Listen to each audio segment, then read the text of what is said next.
Udah, bisa. Assalamualaikum warahmatullahi wabarakatuh. Waalaikumsalam warahmatullahi wabarakatuh. Alhamdulillah. Alhamdulillahirabbil alamin. Assalatu wassalamu ala asrofil anbiya'i wal mursalin wa ala alihi wa sahbihi ajmain, amma ba'du. Bapak-bapak, ibu-ibu, jamaah salat maghrib yang dimuliakan Allah Subhanahu wa taala. Pertama dan yang paling utama, marilah kita panjatkan puja serta puji syukur kita kehadirat Allah Subhanahu wa taala, di mana di malam hari yang berbahagia ini kita masih diberikan berbagai macam karunia, terutama karunia nikmat iman, Islam, serta sehat walafiat, sehingga kita tetap melaksanakan kewajiban kita, yaitu sholat maghrib berjamaah. Kemudian kita lanjutkan dengan taklim, kebiasaan kita setelah maghrib. Salawat serta salam tidak lupa kita aturkan kepada junjungan kita Habibana wa Nabiyana Muhammad Sallallahu alaihi wasallam yang telah membawa kita ke jalan yang terang benderang.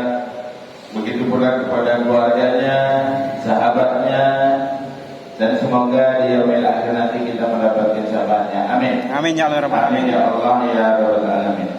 Bapak-bapak, ibu-ibu, hadirin jamaah yang dimuliakan Allah Subhanahu wa taala, pada kesempatan kali ini saya akan membacakan Quran surat Al-Baqarah ayat 216 dan 217. Dua ayat. Tapi ini kelihatannya panjang. Nggak apa-apa lah. Nggak apa-apa. Sampai jam berapa nih? Sampai bisa. Dia memanfaatkan waktu selagi kita masih diberikan umur. Kita nggak tahu saya habis ini apakah mati apa enggak gitu. Jadi ketika mati berarti matinya husnul khotimah. Amin. Siap-siap. Kalau saya kasih contoh pale, ntar palenya marah. Doain mati. Iya. A'udzu billahi minasy syaithanir rajim. Bismillahirrahmanirrahim. Kutiba 'alaikumul qitalu wa huwa kurhun lakum wa 'asa an takrahu syai'an wa huwa khairul lakum wa 'asa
الدنيا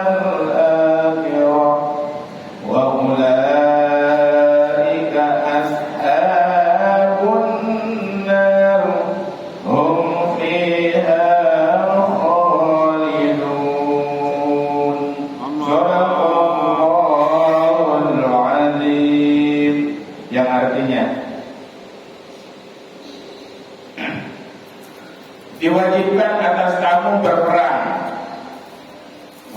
Perang. Padahal itu tidak menyenangkan bagimu.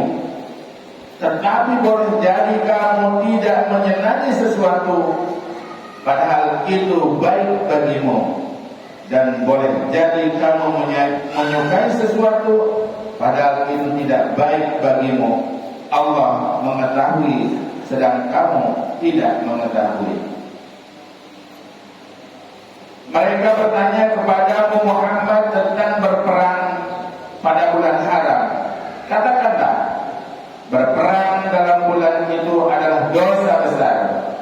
Tetapi menghalangi orang dari jalan Allah, ingkar kepadanya, menghalangi orang masuk Masjidil Haram, dan mengusir penduduk dari sekitarnya, lebih besar dosanya dalam pandangan Allah.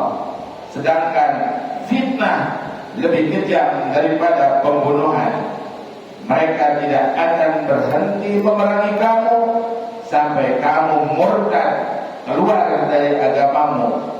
Jika mereka sanggup, barang siapa murtad di antara kamu dari agamanya, lalu dia mati dalam kekafiran, maka mereka itu sia-sia amalnya di dunia dan di akhirat, dan mereka itulah penghuni neraka, mereka kekal di dalamnya.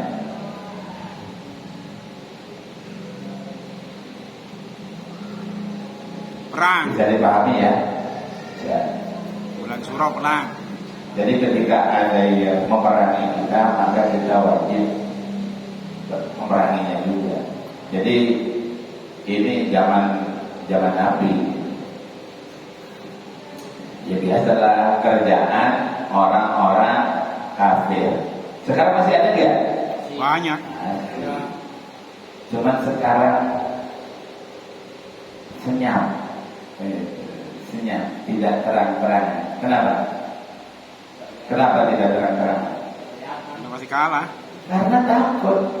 Karena orang Islam itu tidak takut mati. Justru mereka takut mati. Kenapa? Karena matinya mereka itu sia-sia. Kalau kita orang Islam, matinya masuk surga. Mati sakit, bukan mati sangit. Iya. Makanya sekarang kalau dulu menghalang-halanginya terang-terangan karena mereka nggak tahu. Sekarang mereka menghalang-halangi kita untuk menjalankan syariat Allah Subhanahu wa taala, senyap, bergerilya di bawah tanah, sehingga orang Islam tidak merasa bahwa kalau kita itu sedang diperangi. Dari apa? Banyak hal. Dari HP, Media sosial. dari internet, pokoknya itu semua senyap, tidak berasa anak-anak kita masih bocah kecil udah main HP. Main HP-nya apa? Main game. Gamenya apa? Berantem. Gamenya berantem. Sekarang yang radikal itu siapa? Umat Islam yang mengajarkan kebaikan atau HP itu yang mengajarkan berantem? Apa ini? Enggak cewek, enggak cowok, main HP-nya game berantem. Berarti mengajarkan kepada anak itu adalah radikal. Dan anehnya ketagihan. Kalau belum menang, dia nggak mau berhenti. Ya. Dapat poin. Iya. Bahkan malah dilegalkan, dijadikan ajang permainan, dilombakan, bahkan ada sikimnya. Iya. Berantem. Giliran orang Islam yang membela kebenaran dibilang radikal. radikal. Tetapi game itu tidak dikatakan radikal. Nah, kita sikapi itu. Kalau zaman Nabi ada orang yang menghalang-halangi umat Islam masuk ke Masjidil Haram, wajib diperangi. Terus kalau di sini ada orang yang menghalang-halangi orang mau ke masjid, boleh nggak diperangi? Ya boleh aja. Atau ada orang yang menghalang-halangi memakmurkan masjid, bersih. Iya, boleh nggak diperangi? Boleh. Hak mereka. Iya.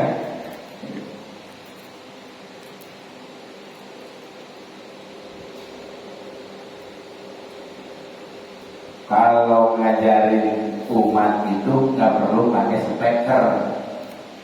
Lah orang yang di masjidnya cuma berbagi dikir, kan yang banyak kan di luarnya daripada yang di dalamnya.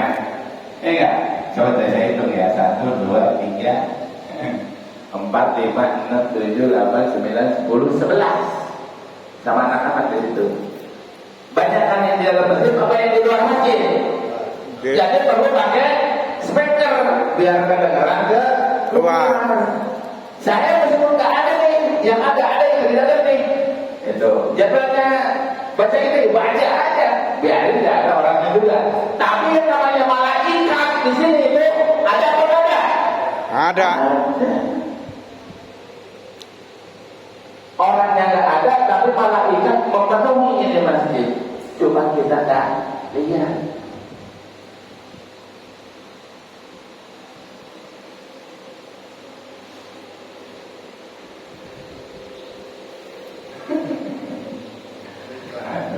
Iklan dulu. Wah, ntar nih ditangkap nih saya. Kenapa? Radikal. Radikal. Mengajarkan radikal. Ini kan deh style di YouTube. Ya. Iya, ntar ketahuan sama semua orang.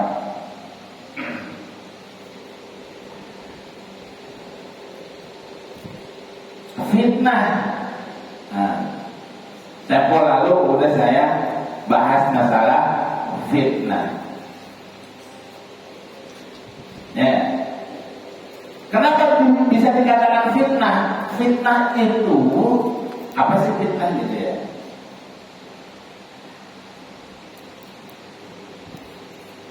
Menuduh seseorang tanpa bukti.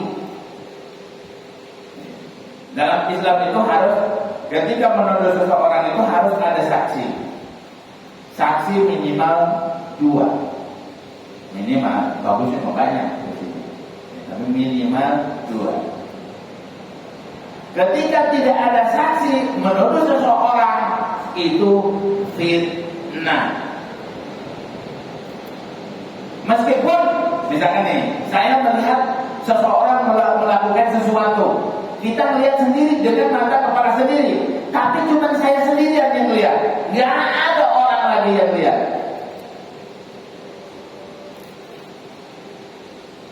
Itu harus ada saksi. Jadi yang melihat itu bukan cuma saya sendirian, harus ada orang lain yang melihat juga dengan kepala sendiri, menyaksikan sendiri. Jadi menuduh seorang itu tanpa bukti, tanpa saksi, nggak bisa dikatakan sebagai satu kesalahan. Boleh nggak ditanya? Boleh. Boleh ditanya. Tabayun. Ya. Tanya, dipanggilkan saksi-saksinya, panggilkan saksi-saksinya, dicari kebenaran-kebenarannya. Boleh. Cuma tidak boleh dikatakan dia pelakunya, tapi diperiksa terlebih dahulu. Jadi orang Islam itu segala sesuatunya selalu berhati-hati, tidak menuduh seseorang tanpa bukti.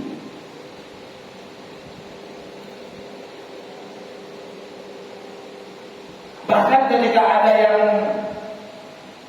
nyuri, ada yang banyak lah. Pokoknya menuduh seseorang tanpa bukti itu dikatakan sebagai fitnah. Makanya kita kalau kita nggak punya saksi,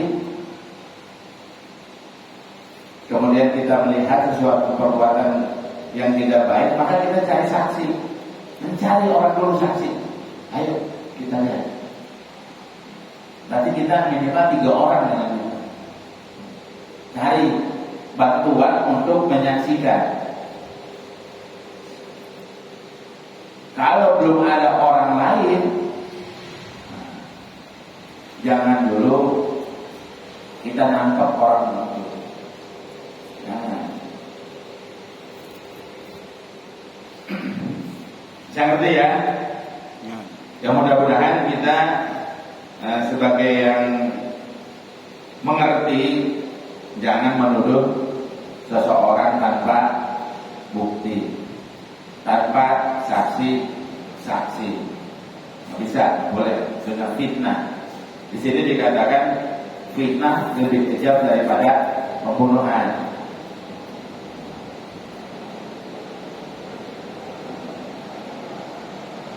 Gara-gara fitnah jadi berantem orang. Sekarang ini negara Indonesia sedang dilanda fitnah. Ini sekarang sudah mulai ramai lagi nih. Rocky Gerung ditangkap, aduh, kenapa fitnah?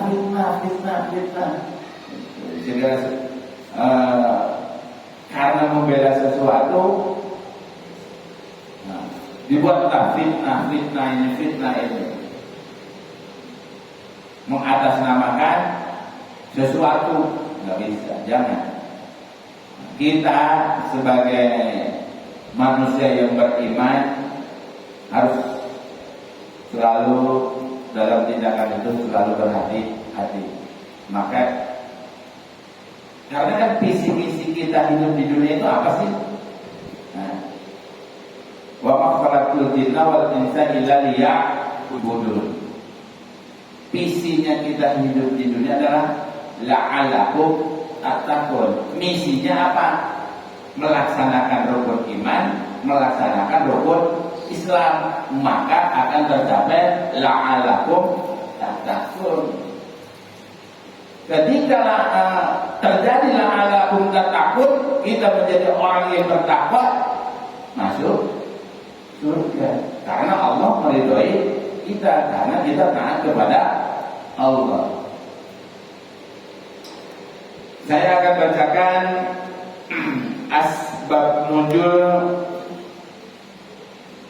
ayat 217 Al-Baqarah diturunkan. Ayat ini diturunkan ketika pasukan yang diutus Rasulullah SAW berpapasan dengan Amir bin Hadrami bersama pasukannya yang baru saja bertolak dari Taif untuk menyerang pasukan Rasulullah SAW. Kemudian pasukan Muslim berhasil membunuh Ammar dan pasukannya serta merampas harta benda mereka. Padahal malam itu sudah memasuki awal bulan Rajab, salah satu bulan diharamkannya peperangan, sehingga kaum musyrikin mengecam tindakan pasukan Rasulullah SAW itu. Mereka berkata, sungguh kalian sudah berperang pada bulan-bulan yang diharamkan. Lalu Allah menurunkan ayat itu. Kemudian hasanah pengetahuan surat Al-Baqarah ayat 217, berperang dalam Islam, orang-orang beriman yang memiliki kesadaran atas tanggung jawab pasti merasakan adanya hasrat dan keinginan yang sangat besar untuk menyelamatkan orang-orang yang tertindas. Hanya karena mereka beriman kepada Allah, mereka memiliki nurani dan pemahaman yang tepat tentang keadilan. Mereka pun tidak pernah akan membiarkan adanya penindasan terhadap orang-orang yang tidak bersalah. Mereka juga memberikan dukungan secara moral dan material. Untuk tujuan inilah gairah dan semangat mereka memberikan keberanian dan kekuatan yang sangat besar kepada mereka. Allah juga meminta tanggung jawab kepada orang-orang yang beriman untuk memerangi kemungkaran dan mencegahnya. Hal ini menambah semangat mereka memerangi kemungkaran, menghapuskan tirani dari muka bumi, dan mewujudkan perdamaian serta kesejahteraan, termasuk di antara perbuatan-perbuatan yang paling mulia dan luhur bagi kemanusiaan. Maka setelah mereka melupakan apa yang diperingatkan kepada mereka, kami selamatkan orang-orang yang melarang orang berbuat jahat, dan kami timpakan kepada orang-orang yang zalim siksaan yang keras disebabkan mereka selalu berbuat fasik. Kemudian tafsir Ibnu Katsirnya adalah Abdul Malik bin Hisam meriwayatkan suatu hari Rasulullah SAW mengutus Abdullah bin Jahi bin Rib'an untuk memanen kurma di perkebunannya yang terletak antara Mekah dan Taif. Abdullah bin Jahaz ditemani 8 sahabat muhajirin. Rasulullah SAW memberi selembar kertas berisi pesan yang tidak boleh dibuka sebelum menempuh perjalanan selama 2 hari. Setelah menempuh perjalanan 2 hari, Abdullah bin Jahaz membuka lembaran tersebut. Isinya pesan Rasulullah SAW agar menuju perkebunan kurma yang sedang dipanen kaum kafir. Dalam pesan tersebut, Rasulullah SAW memberikan 2 pilihan. Apakah meneruskan perjalanan atau kembali? Para sahabat sepakat meneruskan perjalanan. Sesampainya di sana, mereka mendapati keledai kaum kafir sedang mengangkut barang dagangan. Melihat rombongan Abdullah bin Jahzi, kaum kafir mendekat dengan gelagat sinis. Abdullah bin Jahzi dan kawan-kawan bingung hendak berbuat apa. Apakah menyerang atau diam saja?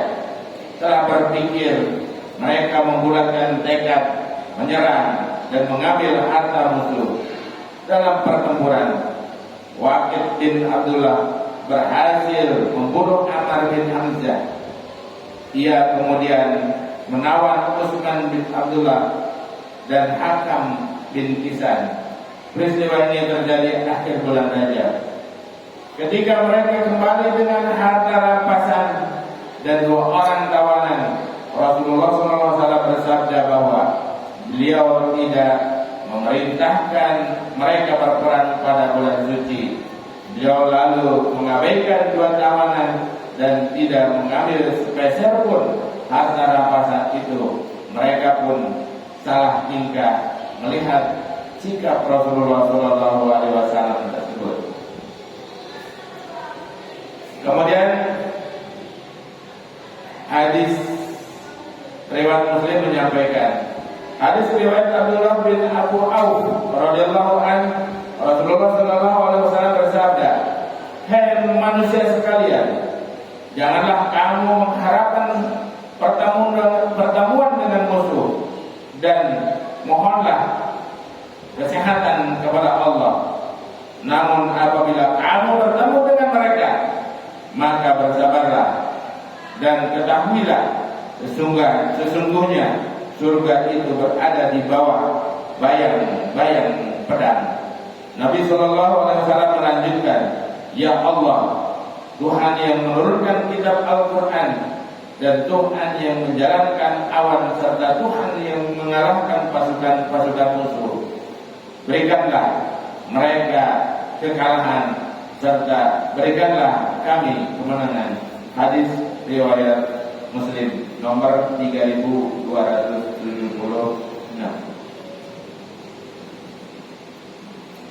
Doa ketika berperang, yang artinya, ini huruf Arabnya nggak kelihatan, lebih kecil. Tiada upaya dan kekuatan kecuali dari Allah yang maha mulia lagi maha bijaksana. Segala sesuatu sudah menjadi kehendak Allah. Tiada kekuatan kecuali dari Allah. Kami memohon penjagaan kepada Allah. Kami memohon pertolongan kepada Allah. Dan kami berserah diri kepada Allah. Ternyata doa juga, berperang juga ada doanya.